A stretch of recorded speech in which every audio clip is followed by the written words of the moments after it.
Hi everyone, today we will talk about how to fix or how to solve a Telegram this group can't be displayed. To know how to fix or how to solve Telegram this group can't be displayed, you should just go to settings like this. You will click.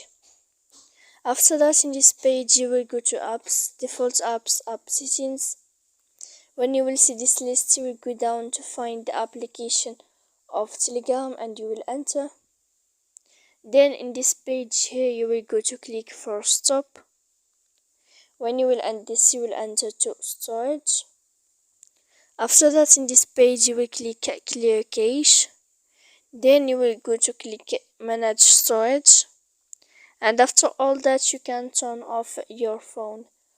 So please don't forget to support us by like and subscribe. See you next time.